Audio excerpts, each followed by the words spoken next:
Hi, everyone. Welcome to the Change Starts Here podcast. I'm your host, Dustin Odham, and this is the kickoff to our second season. Our guest today is someone that I had on top of my list to reach out to as soon as we began this podcast about a year ago. And I'm so excited to have him on here. If you've never heard of Dan Pink, he's the author of several provocative, best-selling books about business, work, creativity, and behavior. Some of my favorites are Drive, The Surprising Truth of What Motivates Us, To Sell is Human, The Surprising Truth About Moving Others, and Win, The Scientific Secrets of Perfect Timing.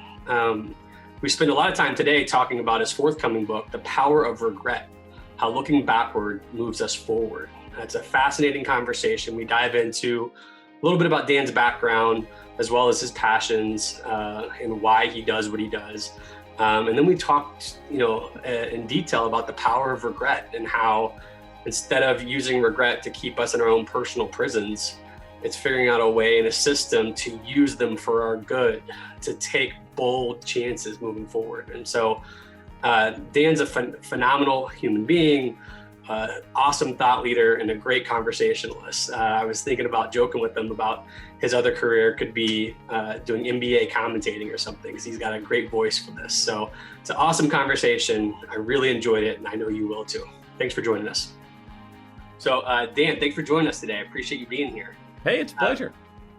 The first question we start with every guest is, who are you and what do you love about what you do?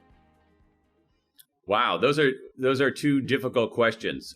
Who am I? Well, maybe I'm overstating my own complexity, but I think that I'm multiple things. So I'm a father, I'm a husband, I'm a citizen, I'm a writer, I'm a mediocre athlete. So in that order, that's who I am.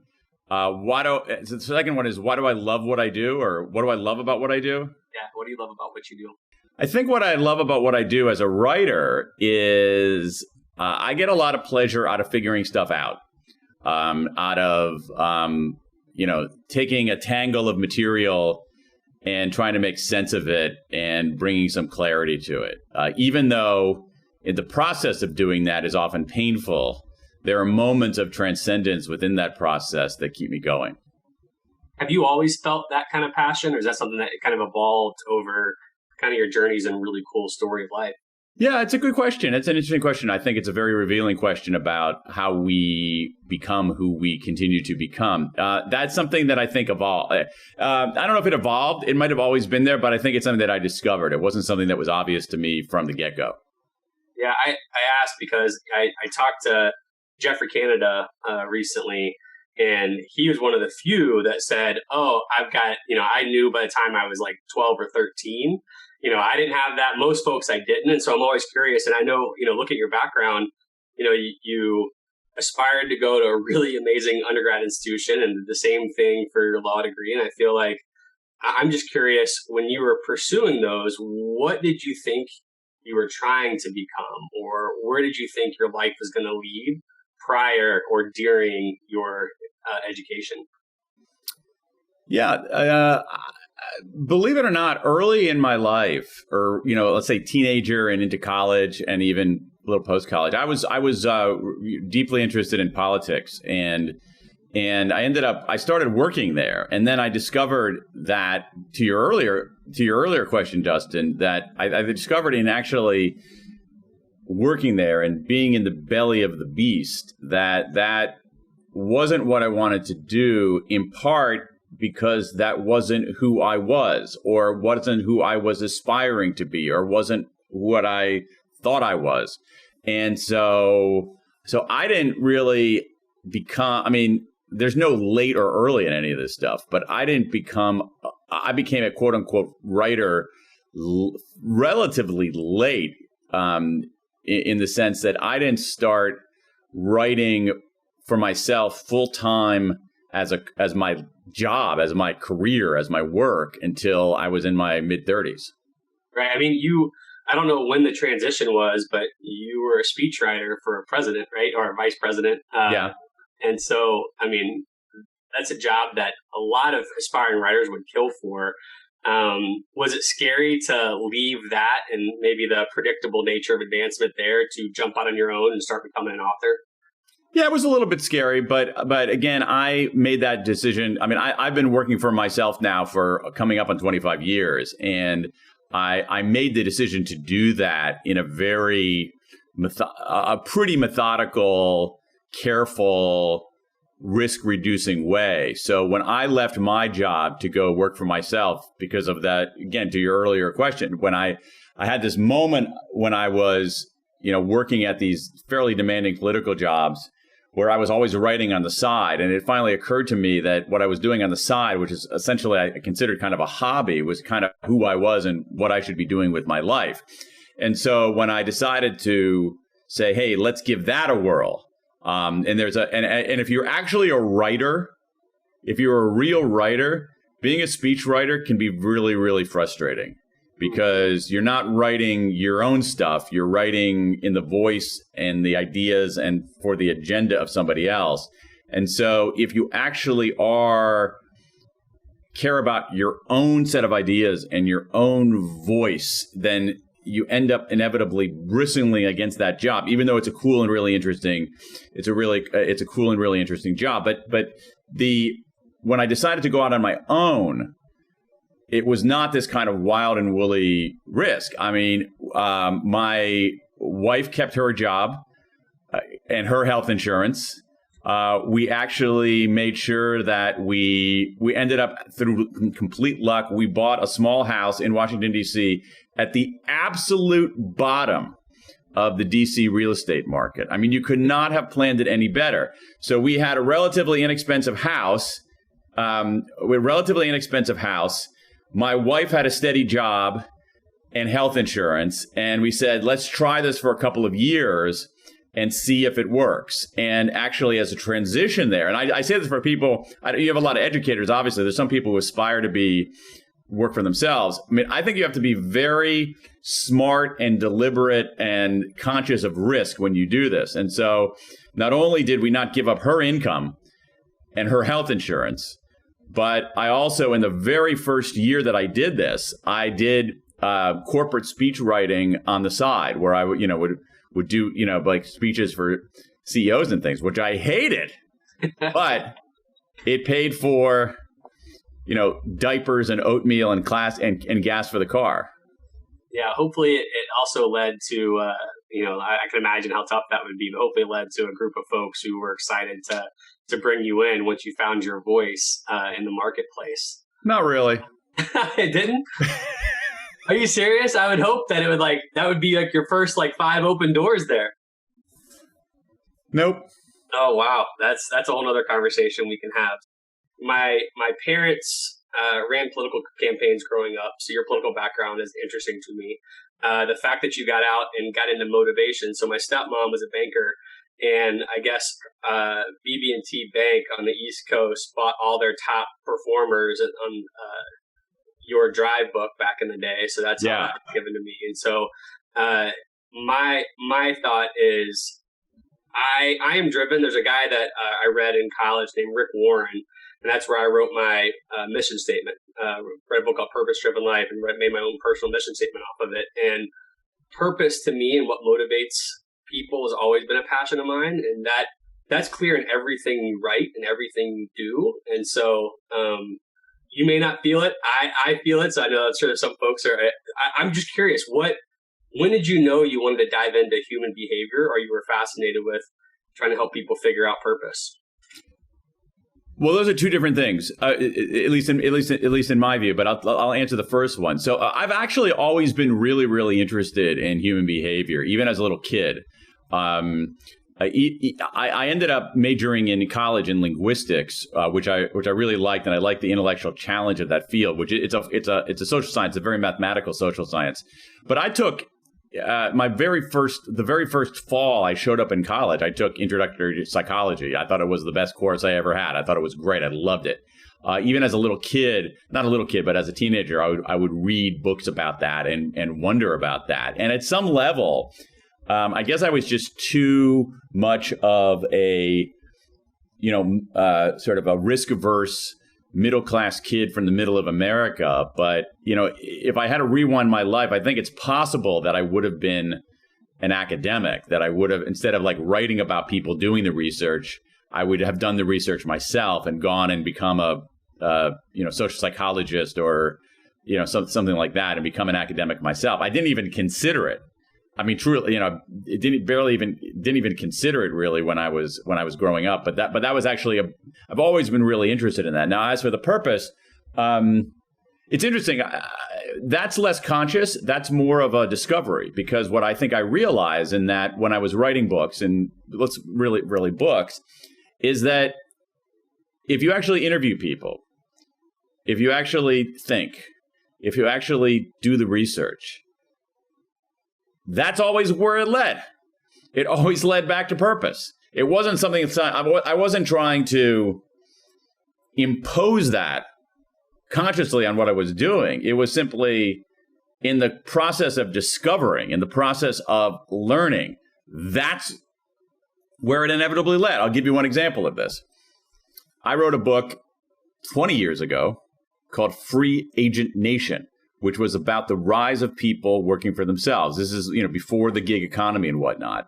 And I thought I started out writing that book thinking that I was writing a book about economics, that this was about the inexorable forces of information age capitalism that were, making the firm less germane, making the individual more germane. So I had this elaborate in my head, this elaborate kind of Tofflerian economic argument going on about why this was happening. And then I went out, and to write this book, I went out and I interviewed people all over the country, hundreds of people all over the country who had made this decision or been forced to make this decision to go out on their own. And nobody talked about that. What did they talk about? They talked about purpose. They talked about meaning. They talked about living a life of significance. They talked about, some of them probably used the Rick Warren formulation of a purpose-driven life, but most of them at least echoed that many of them echoed that in some way. So this was not a story about economic forces. This was about fundamental human needs, fundamental human aspirations, fundamental human desires. And so that's so everything I've written, because I try to go into it with a reasonably open mind, seems to lead in that direction. So that's how I got to purpose. We've had 30 some odd, maybe 40 some odd guests at this point, and any thought leader that we've had who talks about motivation always lands back to, you need to know your why, you need to know your purpose, you need to know your mission. And so it's interesting to hear you say that you kind of, did all your studies and landed there. I've read an interview about you talking to someone recently, or in the last few months, about your big P purpose and little P purpose. Oh, yeah. Explain what that is. Sure. Yeah, that's something, again, what I try to, it's interesting. I'm sort of understanding your method here, because that initial question about, like, why do you love what you do, ends up actually informing the answers to these other questions. And so again, for me, when I start working on a book, I go in with a loose set of ideas of what I think the answer is and whatnot, but I try to remain very open to what the facts and the evidence tell me. And in that sense, I will change my mind, which is a good and healthy thing, because I just want to get to the truth. There's some close approximation of the truth. Now, when I wrote about purpose, in a book called Drive, I actually didn't get it right the first time, which is kind of frustrating. I was thinking about purpose as one thing, and as you say, Dustin, it's really two things. And here's how I look at it. And forgive that lengthy prelude, but that's the point is that it's sort of, there's a level of frustration in that my first bite at this apple I didn't quite get. And then later on, I was like, oh, that's what the truth is. And here's how, when we think about purpose, particularly in terms of organizations, whether it's a school, whether it's a private company, whatever, when we think of purpose, we think of big, honking, transcendent purpose. I am saving endangered species. I am arresting the climate crisis. I am housing the unhoused. And that's good. That's all great. And that is a powerful motivator for people. The problem is that that's not the only kind of purpose. There's a smaller P purpose, which is simply, did I help a teammate get a project out the door? Did I solve that client's problem? Was there a kid in the hallway who was lost and I pointed her to the right room? Just like basic day-to-day things that where you make someone's life a little bit better. And the way that I think about this is that, we can think of capital P purpose as making a difference. So that's like big and transcendent. And small P purpose is like just making a contribution. Did you make some kind of small contribution today? And I think what the evidence tells us, both the academic evidence and my own research and reporting, is that they're both really important. And at some level, we've over-indexed on capital P purpose, making a difference, and under-indexed on small p purpose, making a contribution. And so the good news in that is that you have different ways of accessing purpose, and that small p purpose is easier to get every day. It's easier to get every day. So for me, okay, so I'll give you an example from my own life. So for me, I just finished a book. I think it's a good book, and I think it's gonna be useful to people. But it doesn't come out for 6 months, and I want to try to. I'm making sort of my audacious purpose is to reclaim the concept of regret and All right, it's not going to happen today, However, I could answer, and I've done it already early this morning, answer an email from a reader who had a question. And because they were confused about something, and it was very clear to me why they were confused, and it was very easy to explain away the confusion. It's like, okay, great. There's a contribution right there. And so that purpose sort of gives me the drive to keep going. Did that answering that email this morning change the world in any way? No. Did it reclaim a concept in the broader conversation that human beings are having around the planet? No. Did it help that one guy I think it was in Florida? Did it help that one dude in Florida? Yeah. And that's all right.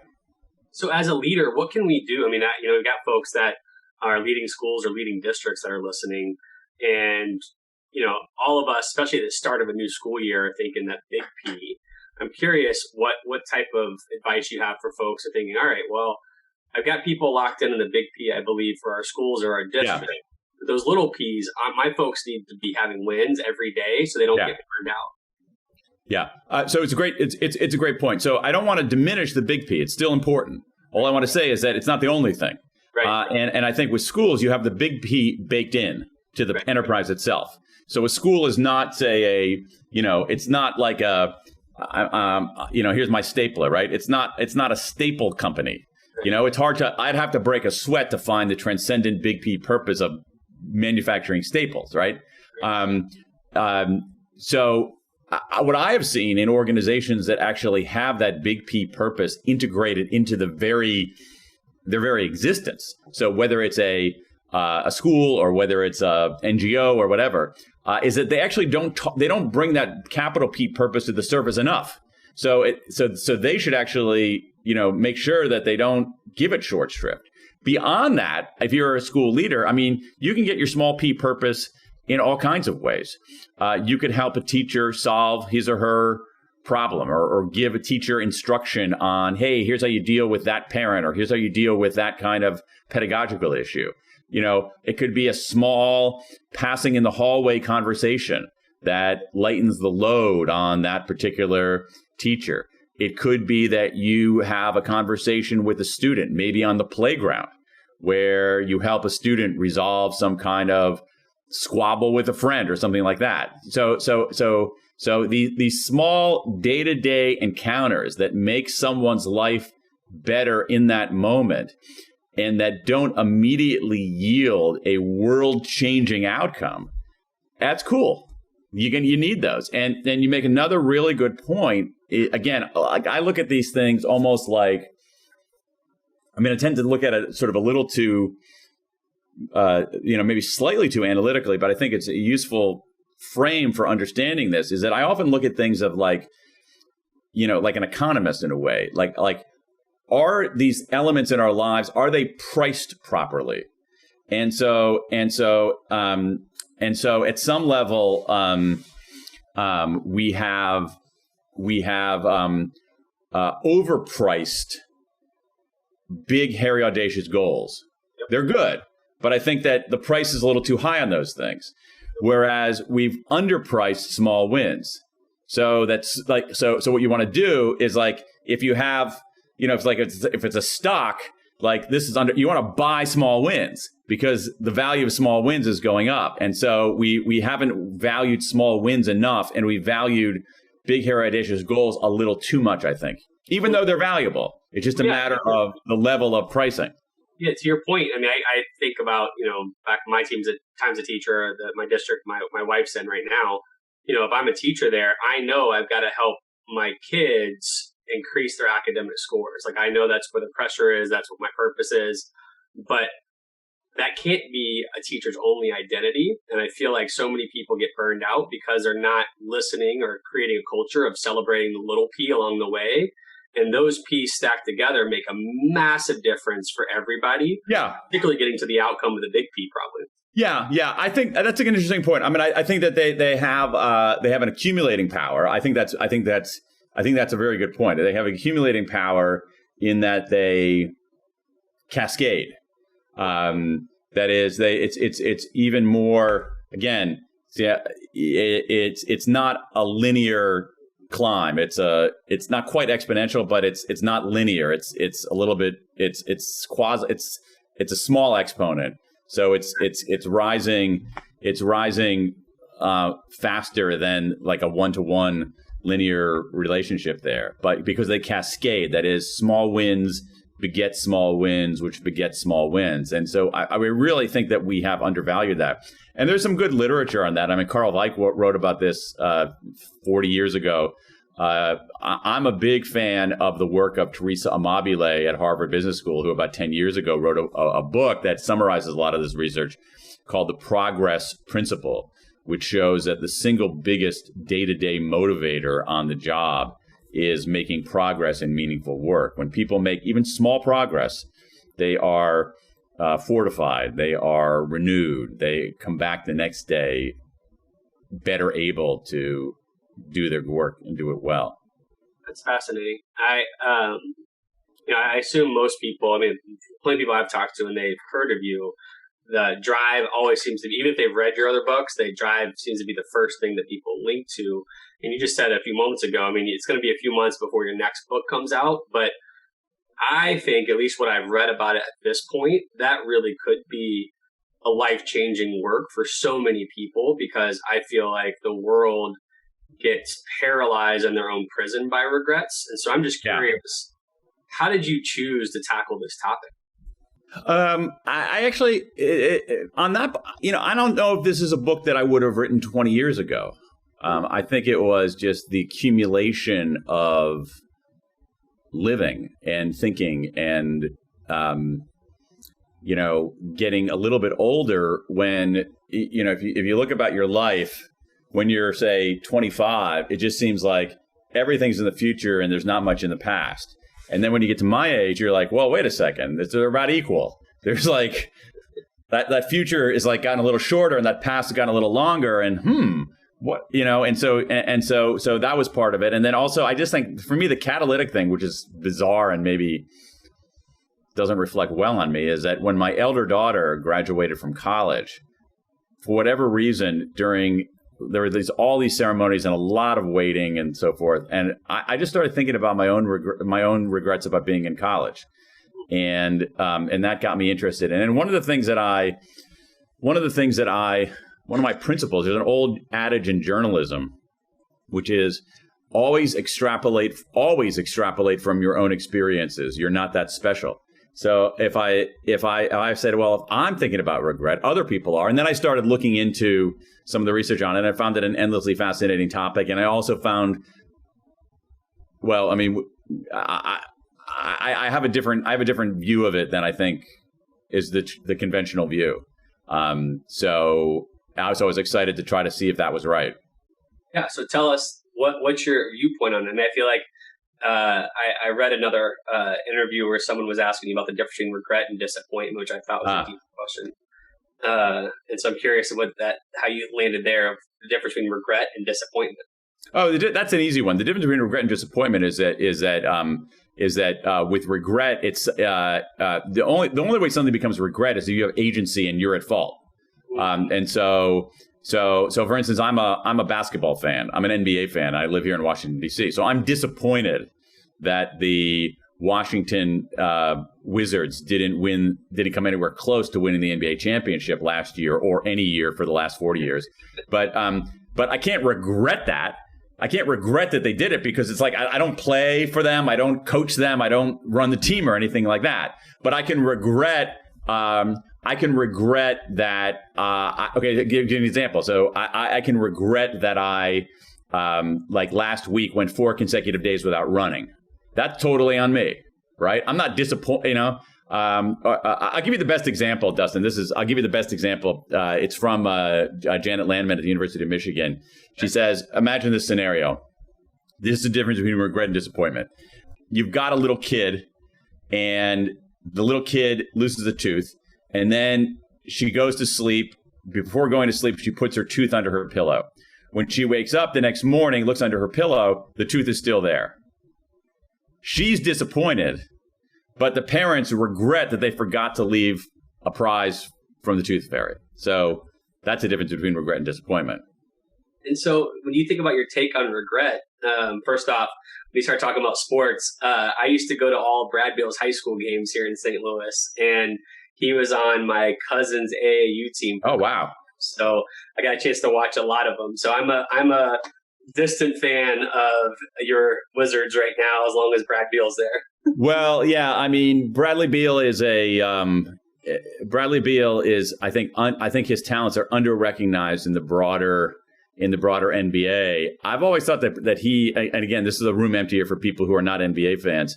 I always thought that Bradley Beal doesn't get enough attention because he's so good.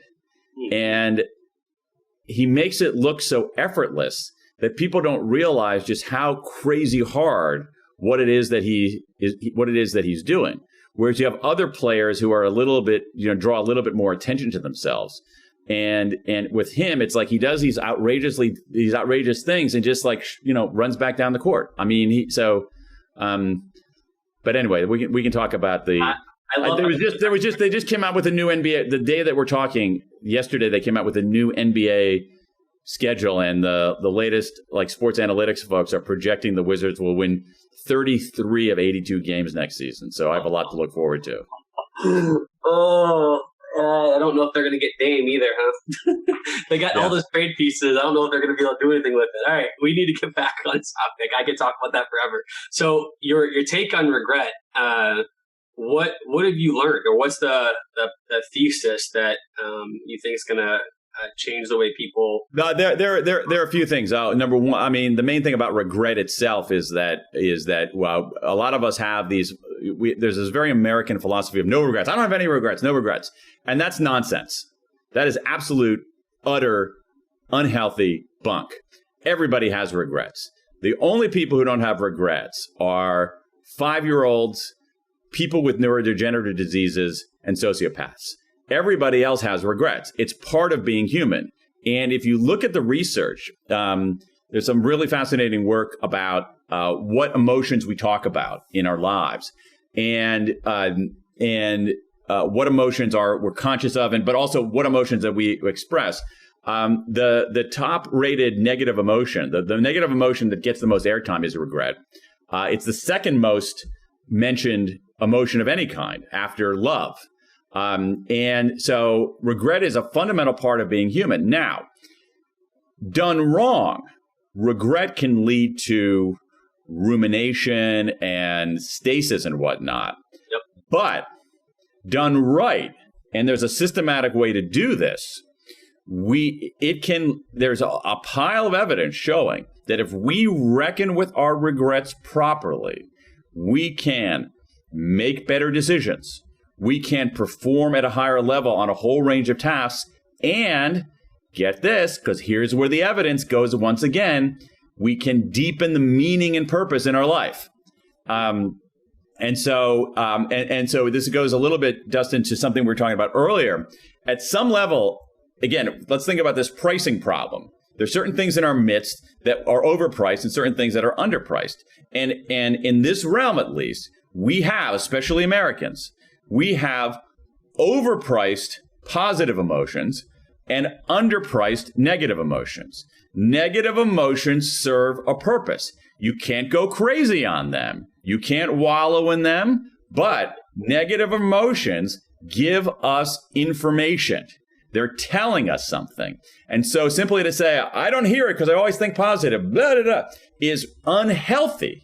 And so so a lot of this has to do with how do we deal with negative emotions? And there are three ways to deal with negative emotions. You can say that feeling is for ignoring. So when I feel a negative emotion, I just ignore it and bat it away. No, blah, blah, blah. That is not productive and healthy. You can also say feeling is for feeling.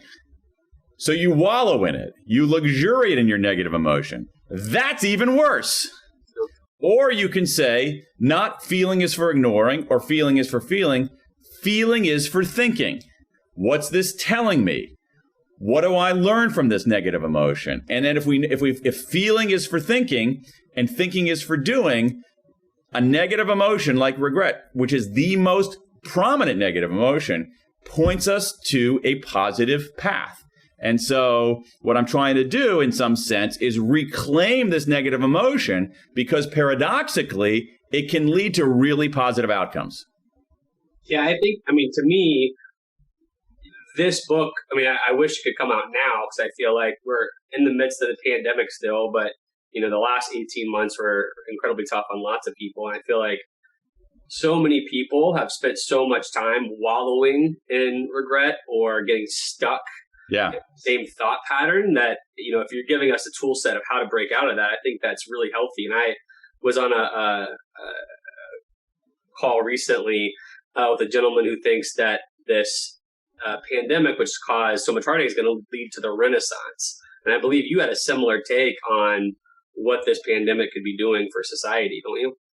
Yeah, I'm not quite on Team Renaissance, but one of the things that I think is possible. Well, I think there are a couple things. Number one is that my view is that we inevitably underpredict human ingenuity and resilience. And so our prediction was like people are going to be devastated. It's going to be a catastrophe. And obviously it is on a public health level. It's a catastrophe of epic proportions. It's a horrifying thing. More broadly, I actually think that people will show some degree of resilience, and that once we come out of this thing, it's not going to have this horrible. It's not going to be this millstone around us for an enormous amount of time. Especially if we say, okay, what is this? What has this shown us? What has this experience? What has this shown us? I also think that it is leading to some kind of reckoning. You see it now in the job market where you have people who are, I think the last data I saw from PricewaterhouseCoopers was something like 2 out of 3 people in the U.S. workforce now are contemplating leaving. And why are they leaving? They're leaving in part because. A large part because of purpose. This job is not who I am. This job is not treating me fairly. This job does not, life is short. And do I want to be spending all my time working at company X when what I really should be contributing to the world is something else completely different? Yeah, I've seen that with a number of my friends. I think it's powerful data. I didn't realize 2 out of 3 are contemplating leaving. That feels. Oh, yeah, no, it's crazy right now. That part of that is that people are frustrated. And the job market is really, really good. So I don't know. I'm not sure that's enduring, but I also feel like there is a degree of, I think that people maybe are fortified a little bit by some people, depending on your job and your level of income and education, have a sense that they can actually maybe make it on their own in a way that they didn't 2 years ago. Last question on regrets. As you kind of, you have for those of you, I don't know if you're still using the survey, but you can still find the survey to take. Oh yeah, we're collecting. We've collected regrets from around the world. We have already 16,000 regrets from 105 countries on the World Regret Survey. I encourage people to go take it, and I would say, I don't know if you can share this, but what are the most common regrets that you've seen at this point? If you bucket them out. There are a lot. There's a wide array. My argument is that while we usually look at regrets as like, oh, this is an education regret or a work regret or family regret, I think there's something deeper going on. And what you find is you have people. I'll give you one example of that, Dustin. There are just an enormous number of regrets about boldness, where people are at a juncture. They had an opportunity to be bold or play it safe, and they ended up playing it safe, and they regretted it. So they didn't start the business. They didn't ask somebody out on a date. They didn't take that trip. What we see, and this is a pretty enduring finding in the academic research, it's true in the various studies that I've done myself, is that regrets of inaction versus regrets of action. So I regret what I didn't do rather than what I did do. Inaction regrets outnumber action regrets probably by about 2 to 1. Oh, that's powerful. So I'm assuming one of the questions we usually end with, it's one of our last questions, is just either from where your head's at right now or best advice you've gotten recently.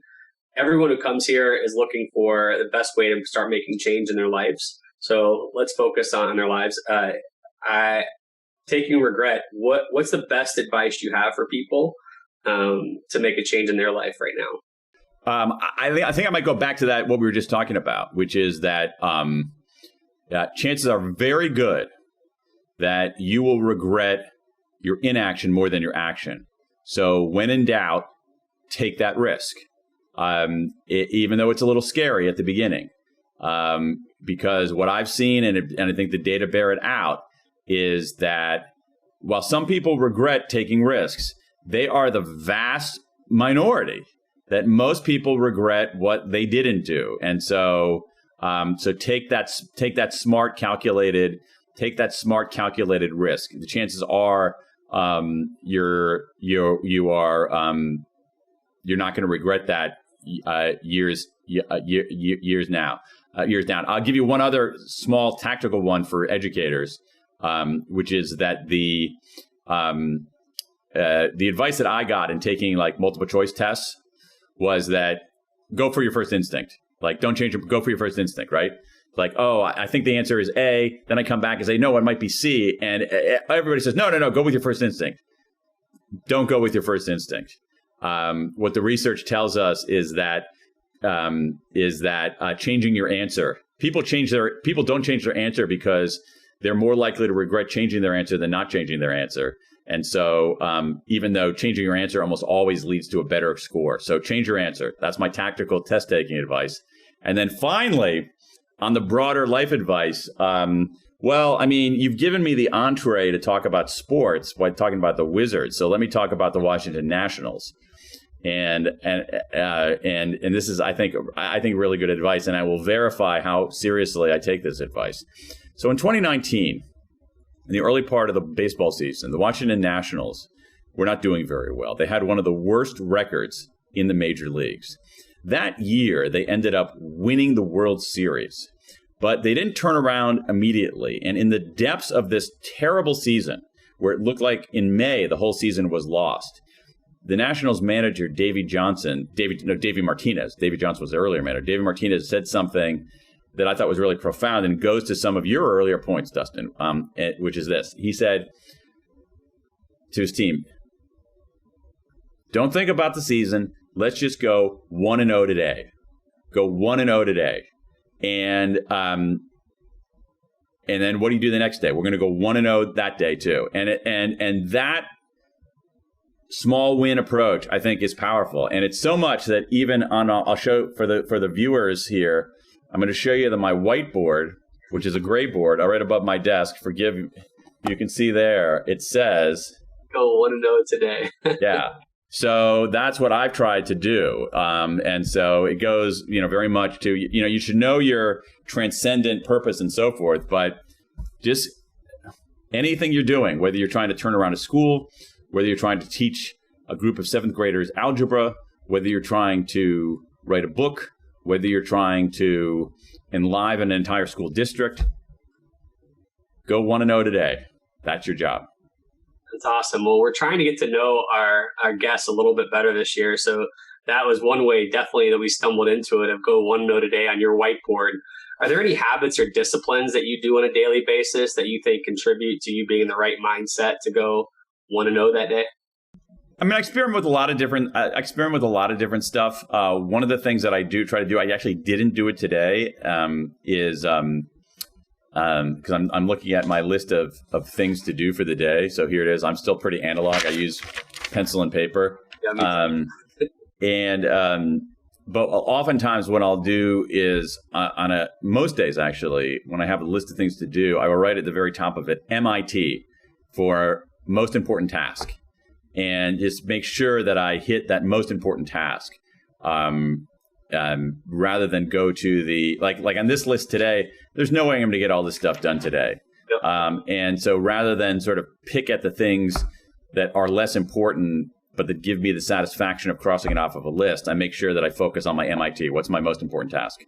That's great. What about what books do you read, or what authors are you reading right now that you really like to go back to? Or I read pretty widely. I guess I just finished a novel called. I read a lot of fiction. I just finished it's a pop novel called The Other Black Girl, which is about the publishing industry. It's a really, really good novel. I read a couple of other sort of pop novels recently that were less good. It was I was sort of disappointed. And then right now I'm in. Every once in a while, I take on one of these like ginormous biographies, and now I'm in the middle of in the first third. It's one of those things. It's like I've read like 300 pages of dense material, and I'm only a third of the way into this 940-page biography. But I'm reading a biography of Andy Warhol, who I've always been fascinated by. That's awesome. And you were saying that, I thought you were going to go down the Isaacson train. So are these longer books than Isaacson puts out, or? No, those are pretty long too. Yeah. Yeah. Those are pretty long too. I've been meaning to read. I haven't read the Ben Franklin book. That's on my list. Yeah, me too. When I was executive director of a local nonprofit in St. Louis called Teach for America, and Walter Isaacson was our national board chair. So I got a chance to meet him during his Einstein book and have followed him ever since. Last question. I don't know if you're a music lover, but I'm always curious to what type of music you listen to, or what type of music would be on your playlist. Well, that is what we call an empirical question. So let's take a look. I have, I'll show you my, so this might be embarrassing, but let's just go to so here's here we go. So this is my treadmill list. I like that. So it's a fairly eclectic list of artists. So I'll give it to you in no particular order, just the order they happen to appear on this list. We've got, you want the artist or the song? How about the artist? I'll take the artist. How about that? Okay. So it's embarrassing. It's basically, so I've got Public Enemy, Mark Ronson, Eminem, Childish Gambino, Tones and I, another Public Enemy, but now I'm being more like middle-aged white guy here. I got The Knack, Lizzo. I think that Lizzo is one of the most talented performers in the world today. I think she's extraordinary. But again, I'm going to go back to my middle-aged white guy thing. I got Kool and the Gang, Tom Petty, REO Speedwagon, Bob Seger. So I love it. But I've also got James Brown, and then a very good band. I think it's more like a 90s band, good writers called Fountains of Wayne. Oh, I know them. Absolutely. Yeah. I love it. I appreciate it. I think people are going to start going back to listen to a couple of those now. Well, I promise you I would get you out of here in time. We've got a little bit of time to ask. Are you going back? Because I know where you went to undergrad. Are you going to Wrigley Field this year to watch them play? Who are they playing? Illinois. Oh, yeah. So I'm a Northwestern graduate, and Northwestern now has this tradition where they play a college football game at Wrigley Field, which sounds spectacular. Yes. I am not, unfortunately, going this year, but one of these days I will. I guess they're playing Purdue this year. That's who they're playing. That's probably why you may not be going back. I work in Indiana quite a bit, and my good friend. Oh, okay. Purdue, so her and all her friends are going, and she's like, I don't even know who they're playing. I'm like, well, if it's at Wrigley, I'm pretty sure you're playing Northwestern. So No, that's a great sports innovation. I'm psyched about that. Wrigley Field is a pretty amazing place. Oh, it's my parents are both Chicagoans. And when I was a little kid, my experience of Wrigley is before it had lights when I was a little kid. Wow. I know it's hard to imagine today because Wrigley got lights, in like the mid 80s or something like that. Yeah. I've never been to a night game at Wrigley. Let's put it that way. I will say it's fun. I'm a transplant to St. Louis, but I've been here about 20 years. And so my wife and our family are diehard Cards fans. So we've made our few, we probably make up a trip every year or two up to Wrigley to watch a game. It's the best place to watch baseball, that's for sure. It's a great place. Well, Dan, thanks for your time today. It was an awesome conversation. My 40th birthday is tomorrow. And so... happy birthday. I know we had to reschedule, but this is a heck of a way for me to celebrate. So I appreciate you very much making time for us. My pleasure. Thanks for having me. All right. Have a great day. Thanks so much. Thanks. Please support us by subscribing to our YouTube channel, podcast on Apple or Spotify, and help us celebrate the beautiful, messy work of shaping human potential.